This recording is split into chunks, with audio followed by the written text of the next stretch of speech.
너희 안에 있는 것을 너희가 알리라.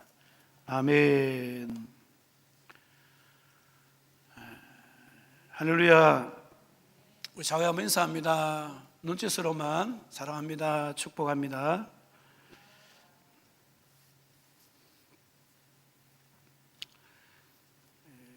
사람이 이루어 놓은 문명이나 현대 과학의 발전 속도를 보게 되면은 하나님께서 사람 속에 심어 놓은 능력이 얼마나 대단한 것인가를 알 수 있을 것 같습니다. 마치 못하는 것이 없는 것처럼 보입니다. 생육하고 번성하여 땅에 충만하라, 땅을 정복하라는 말씀이 실로 실감이 납니다. 자, 그렇다면은 인간의 한계가 어디까지인가 하는 것이죠. 여러분, 인간의 한계가 어디까지일까요? 사람까지입니다. 과학은 발전하는데 사실 여러분, 피 한 방울도 만들어내지 못하는 것이 인간이에요. 결코 인간은 하나님 될 수 없습니다. 그럼에도 불구하고 많은 사람들이 하나님 되려고 의도적으로 보면은 살아가고 있지 않습니까? 결코 인간은 하나님 될 수 없어요.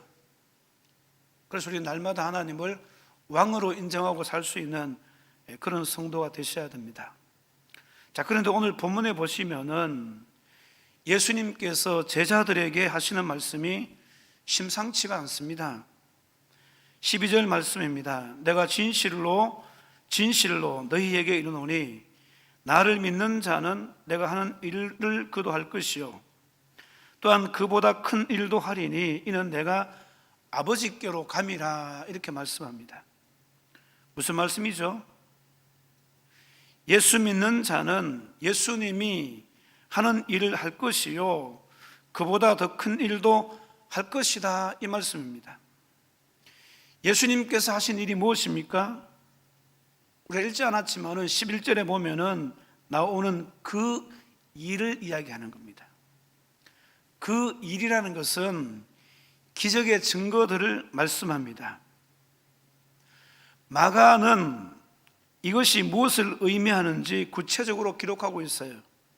마가복음 16장 17절 18절에 의하면은 믿는 자들에게는 이런 표적이 따르리니 곧 그들이 내 이름으로 귀신을 쫓아내며 새 방언을 말하며 뱀을 집어 올리며 무슨 독을 마실지라도 해를 받지 아니하며 병든 사람에게 손을 얹은즉 나으리라 하시더라.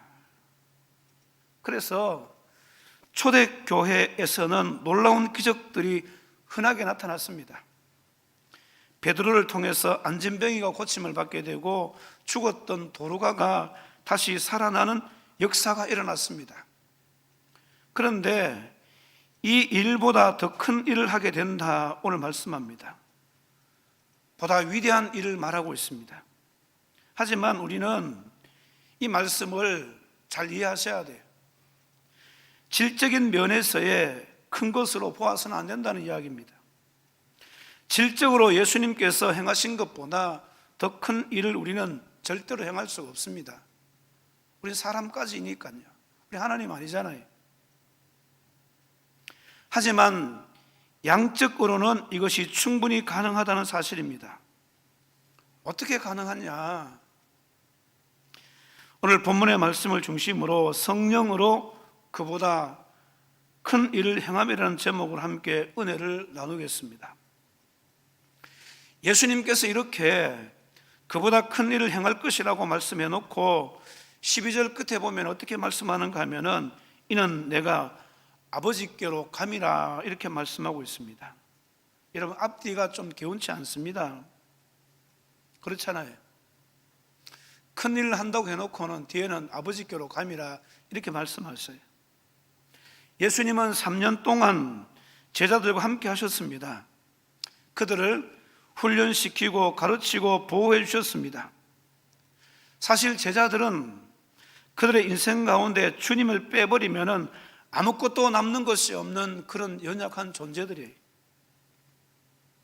주님 없이 할 수 있는 것이 없다는 이야기입니다. 그런데 예수님께서 지금 아버지께로 가신다 그렇게 말씀하고 있습니다. 19절에는 더 황당스러운 이야기를 하시잖아요. 조금 있으면 세상은 다시 나를 보지 못할 것이로되 너희는 나를 보리니 이는 내가 살아있고 너희도 살아있겠음이라고 이렇게 말씀합니다. 조금 있으면 이 말씀은 오래지 않아 잠시 후라는 말씀이에요. 잠시 후에 아예 다시 나를 보지 못할 것이다. 이런 무슨 말씀이죠? 예수님께서 자신의 죽음이 임박한 것에 대해서 우회적으로 지금 표현하고 계신 겁니다. 한번 생각해 보시기 바랍니다. 그보다 큰 일을 행할 것이다 이렇게 말씀해 놓으시고 얼마 안 있으면 나는 세상에 없는 존재다, 세상을 떠난다 이렇게 말씀하는 거예요.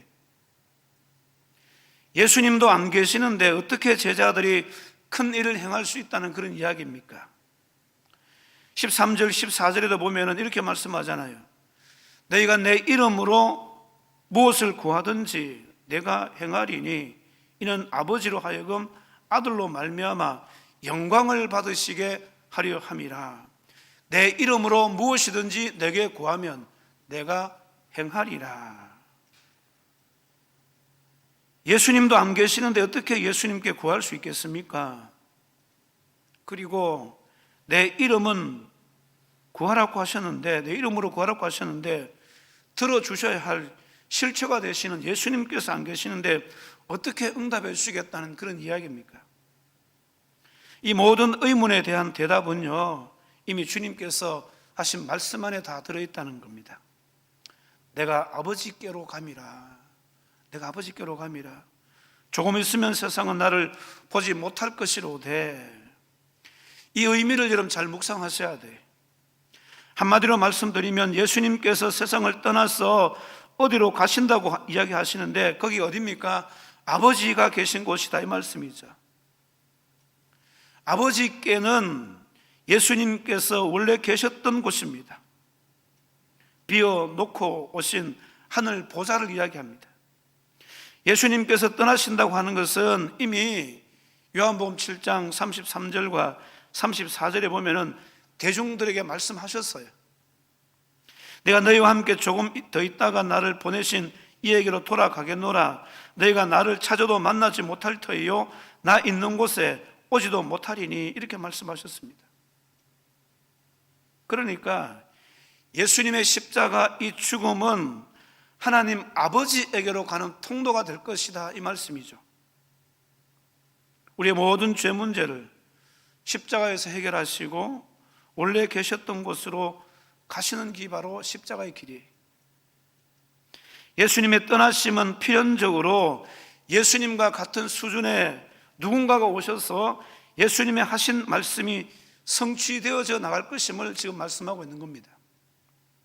바로 그분이 누구십니까? 바로 보혜사 성령님이십니다.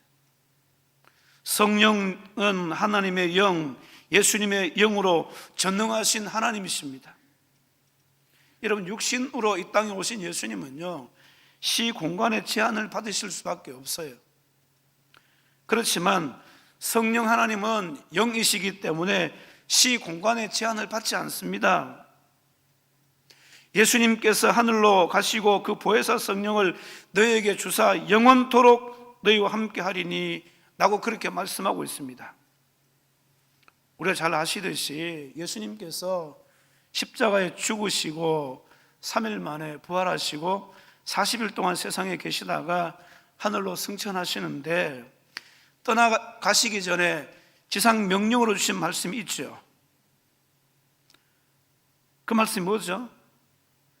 내가 너희에게 분부한 모든 것을 가르쳐 지키게 하라. 볼지어다 내가 세상 끝날까지 너희와 항상 함께 있으리라. 지금 주님께서 떠나시는 마당에 내가 세상 끝날까지 너희와 항상 함께 있으리라. 무슨 말씀을 하고 있는 겁니까? 육신의 몸을 입고 와서 다시 너희와 함께 하겠다 그런 말씀은 아닙니다. 또 다른 보혜사로 와서 내가 너희와 함께 하겠다, 이런 말씀이죠. 이 말씀이 바로 오늘 본문 16절의 말씀입니다. 오늘 본문 16절 말씀을 보면 내가 아버지께 구하겠으니 그가 또 다른 보혜사를 너에게 주사 영원토록 너희와 함께 있게 하리니. 다른 보혜사라는 이야기는 원 보혜사가 있다는 말씀이잖아요. 다른 이란 의미가 다르다는 이야기가 아니고, 여러분, 모든 능력 면에서 같은 누군가를 지금 이야기하는 거예요.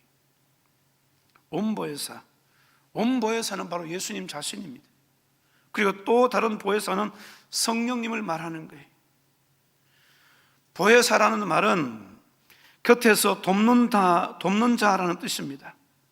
그러니까 예수님께서 승천하셨다가 눈에 보이는 모습으로 와서 함께 하겠다고 말씀하시는 것이 아니라 영으로, 보혜사 성령으로, 다시 말하면 그리스도의 영으로 내가 다시 와서 내가 너희와 함께 거하고 너희 곁에서 내가 너희를 도와주겠다, 이 말씀인 겁니다.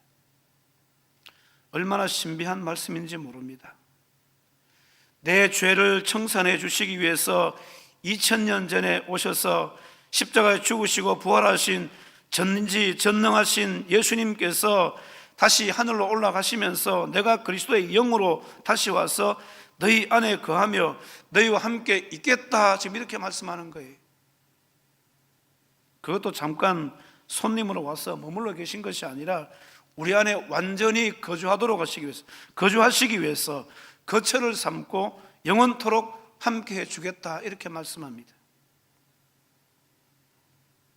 다시 말씀드립니다마는 육신으로 오셨을 때는요, 주님도 시공간의 제한을 받으시기 때문에 같은 공간에 있는 사람들과만 상대하실 수 있는 거예요. 그리고 그 시간 그 공간에 함께 있던 사람들이 주님을 볼 수 있습니다. 그런데 이제는 아예 영으로 우리 안에 거하시면서 영원토록 함께 하시겠다, 그렇게 말씀하고 있습니다. 16절 하반절 말씀을 다시 보면은 영원토록 너희와 함께 있게 하리니.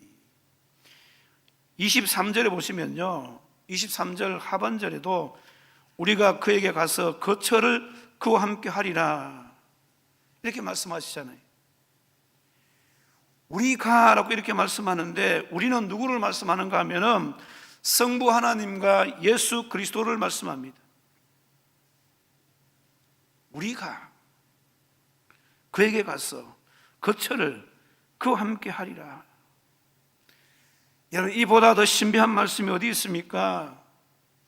오늘 우리 안에 성부 하나님과 예수님께서 거처를 정하시고 성령으로 와 계신다는 거예요. 여러분, 아멘이십니까? 이런 종교는요, 세상에 없어요. 절대적인 신이 우리 안에 찾아오셔서 우리 안에 내주하시면서 함께 동행하는 그런 종교 있습니까? 없어요. 어떤 종교가 이렇게 말할 수 있겠습니까? 그래서 세상 사람들은 이것을 알지 못하는 거예요. 17절 상반절에 이렇게 말씀하시죠.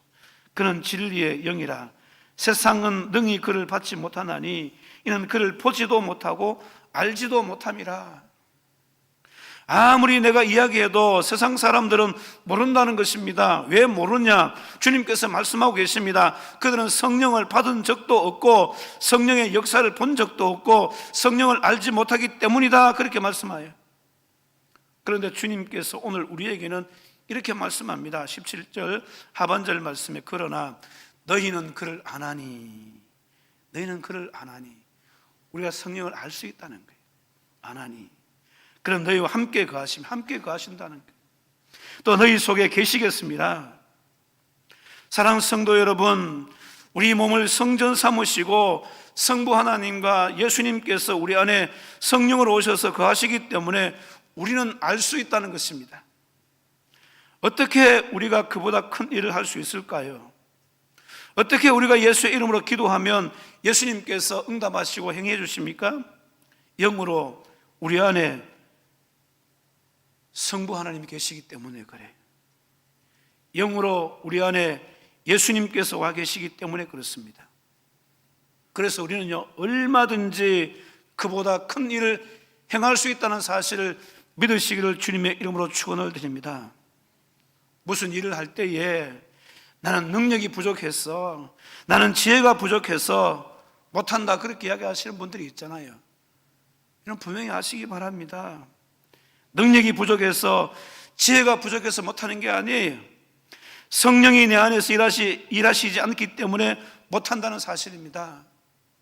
사랑하는 성도 여러분, 올 한 해 성령이 내 안에서 일하심으로 그보다 큰 일도 행할 수 있는 여러분 되시기를 주님의 이름으로 축원을 드립니다. 그러면서 20절에 이렇게 말씀하시잖아요. 그 날에는 내가 아버지 안에, 너희가 내 안에, 내가 너희 안에 있는 것을 너희가 알리라. 그 날이 어떤 날입니까? 어떤 날을 말씀할까요? 예수님께서 승천하시고 난 뒤에 성령님이 오신 그 날을 말하는 거예요. 성령께서 오순절 다락방에서 기도하던 120명 가운데 오신 그 날을 말씀합니다. 성령님께서 오셔서 각 사람 위에 임하실 때 그 날에는 분명히 알게 될 것임을 말씀하는 거예요. 예수님께서는 아버지 안에 계시고 너희는 내 안에 있고 내가 너희 안에 있다고 말씀합니다. 하나님과 예수님과 우리가 연합되었다는 것을 말씀하고 있습니다. 기계적으로가 아니라요, 유기적으로 연합되어져 있는 것을 말씀합니다. 그것을 너희는 알 것이다, 너희는 안다, 이 말씀이죠. 여기서 안다는 말은 지식을 통해서 이 말씀을 아는 게 아니에요. 분명한 경험을 통해서 알게 되는 것을 말씀합니다. 여러분, 우리 집에 귀한 손님이 오셨는데 여러분, 내가 모를 수 있겠습니까? 몰래 오면 도둑놈이죠. 그런 밤 손님이 아니라 정말로 귀한 손님이 오셨다면 우린 금방 알 수 있습니다. 그분과 대화도 해야 되고 식사도 같이 해야 되는데 그분을 모를 수 있겠냐, 이 말이죠. 성령님이 우리 안에 오신다는 것은 막연하게 오신다는 게 아닙니다. 모르게 와 계시다는 것이 아니에요. 그분은 내 안에 오셔서 예수님에 대해서 생각나게 하시고 예수님이 말씀하신 것을 가르쳐 주시기 위해서 오셨다는 겁니다. 나를 주장하시고 인도하시기 위해서 오셨습니다. 주님이 하신 일들을 우리를 통해서 이루시기 위해서 오셨다는 거예요. 또한 우리의 연약함을 도우셔서 그보다 더 큰 일을 행하도록 하시기 위해서 성령님께서 우리 안에 와 계시다는 겁니다.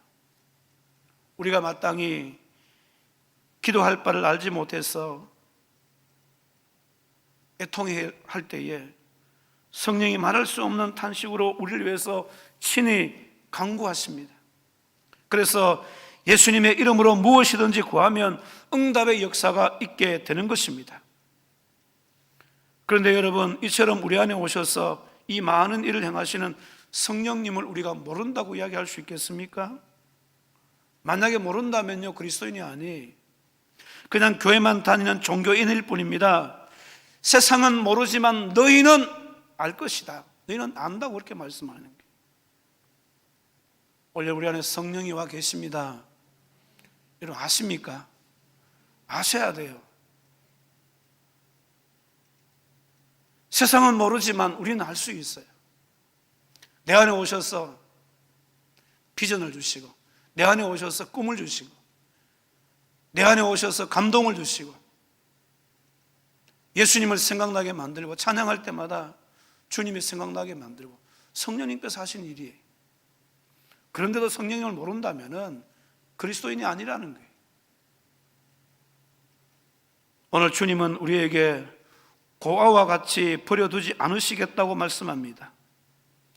이 고아라는 이 말은요, 사전적으로 보면은 부모를 여의고 홀로 된 아이가 바로 고아죠. 그런데 오늘 주님께서 말씀하신 이 고아는 영적인 고아를 말씀하는 거예요. 어떤 사람이 영적인 고아입니까? 18절 말씀 보면 답이 나와요. 버려진 자를 말씀합니다. 이 세상에는 5분 후를 알지 못하는 내가 내 인생의 주인 되어서 외로움과 고독과 공포 속에서 인생을 사는 사람들이 얼마나 많이 있는지 모릅니다. 하나님으로부터 분리되어서 버려진 채 의지할 곳이 없는 사람, 이 사람이 바로 영적인 고아입니다. 예수님 없이 살아가는 모든 사람이 영적인 고아라는 사실입니다. 하나님의 도움 없이 영적인 고아가 할 수 있는 것은 아무것도 없습니다. 물론 그보다 큰 일도 할 수 없는 거예요. 그보다 큰 일을 하려면 어떻게 해야 되겠습니까? 영적인 고아 상태에서 벗어나야 된다는 사실입니다. 어떻게 하면 영적인 고아 상태에서 벗어날 수 있습니까? 어떻게 하면 외로움과 고독과 공포 속에서 살지 않아도 될까요? 내가 너희를 버려두지 아니하고 너희에게 오리라. 내가 너희에게 오리라. 주님이 내 인생 가운데 오시면 고아 상태에서 벗어날 수 있습니다. 여러분 인생 가운데 주님이 오셨습니까? 우리가 어떤 환경에 처하든지 어떤 상황에 처하든지 주님이 우리 인생 가운데 찾아오시면 우리는 절대로 영적인 고아 상태로 살지 않게 됩니다. 외로움과 고독 속에 살지 않아도 된다는 사실입니다. 오늘도 주님은 영으로 여러분의 마음에 들어오시기를 원하십니다. 그래서 여러분 마음에 문 밖에서 여러분의 마음의 문을 계속 두드리시는 거예요. 요한계시록 3장 20절 상반절에 볼지어다 내가 문 밖에 서서 두드리노니, 오랜 세월 주님은 우리의 마음의 문을 두드리고 서 계셨다는 사실이에요. 오랜 세월을 교회를 다녔지만은 한 번도 주님을 경험하지 못한 사람들의 마음의 문을 두드리고 계시다는 거예요. 주님께서 여러분의 마음의 문을 두드리고 계신다는 것은 주님이 내 인생 가까운데 와 계시다는 증거 아니겠습니까? 문을 두드리는데 멀리서 두드릴 수는 없잖아요. 가까이 와야 두드릴 수 있잖아요. 그렇다면 오늘 주님은 우리 가까이 와 계시다는 사실을 여러분 기억하셔야 돼요. 우리 바로 옆에 계시다는 것을 기억하셔야 돼요. 그런데 왜 우리는 그 문을 열지 못합니까? 왜 우리는 주님을 내 마음의 중심에 모셔드리지 못합니까? 입으로는 예수를 믿는다고 하면서 외쳐 부르지만 마음은 여전히 자기가 주인된 삶을 살기 때문에 그래요. 그러니까 마음이 복잡하고 평안이 없어요. 혹시 외롭고 고독한 인생을 살고 계시지 않습니까? 사랑하는 성도 여러분, 이제 우리 마음의 문을 활짝 열고 주님을 여러분의 마음에 모시기를 주님의 이름으로 축원을 드립니다. 요즘 많은 사람들이 주님 없이 살잖아요. 그런데 문제는 자신도 그렇게 사는 줄 모른다는 거예요. 기도는 열심히 하는데 주님 없이 살아요. 주님을 경험하지 못하면 아무리 그분의 이름을 불러도 응답은 없습니다. 왜 인생의 문제가 끝없이 일어납니까? 그것을 해결해 주실 주님을 경험하지 못해서 그렇습니다. 그래서 오늘 또 주님은 우리 가까이 오셔서 우리의 마음의 문을 두드리고 계시는 거예요. 그 주님의 음성을 여러분 들으셔야 돼요. 혼자 외롭게 고독하게 문제에 매여 살지 말고 문 열고 나를 주인 삼고 살기 위해서 문 열어, 제발 문 열어, 나를 좀 영접해. 그 주님의 음성을 여러분 들으셔야 돼요. 우리 마음의 문을 활짝 여시고 주님 내 안에 오셔서 나를 주장하시고 내 인생의 주인 되어 주시옵소서 고백하심으로 말미암아 여러분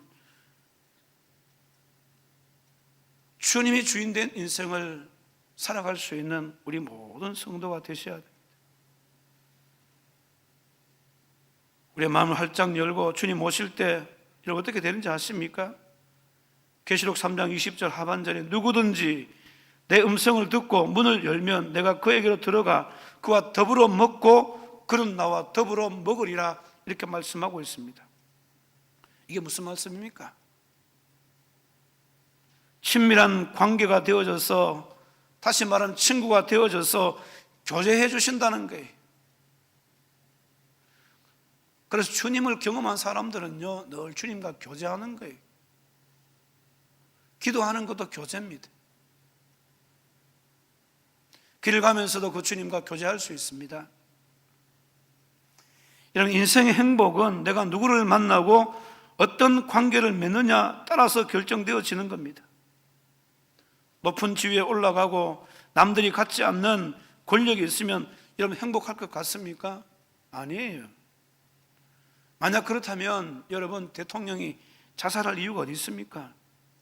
고액의 연봉을 받고 돈 걱정 안 하고 좋은 환경 속에 여러분 살면은 행복할 것 같습니까?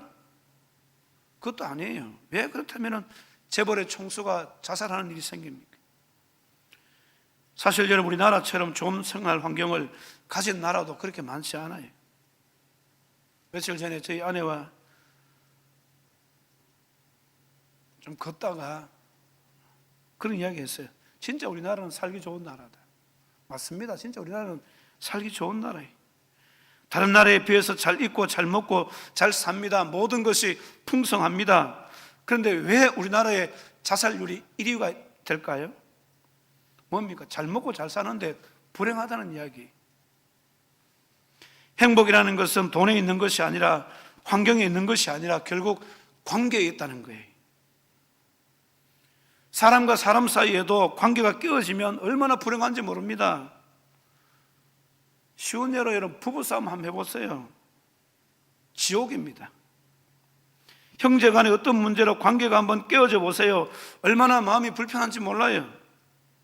마찬가지로 하나님의 형상을 입은 우리가 죄로 말미암아 하나님과의 관계가 깨어지면 불행할 수밖에 없다는 사실입니다. 본질상 인간은 죄로 말미암아 하나님의 진노를 살 수밖에 없는 원수된 관계 아닙니까? 우리가 예수 믿는다는 것은 이 죄 문제를 해결받아서 하나님과의 관계가 회복되었다는 것을 말씀하고 있습니다. 그래서 로마서 8장 15절에 보면 너희는 다시 무서워하는 종의 영을 받지 아니하고 양자의 영을 받았으므로 우리가 아빠 아버지라고 부르시느니라. 원래는 죄로 말미암아서 원수 관계였어요.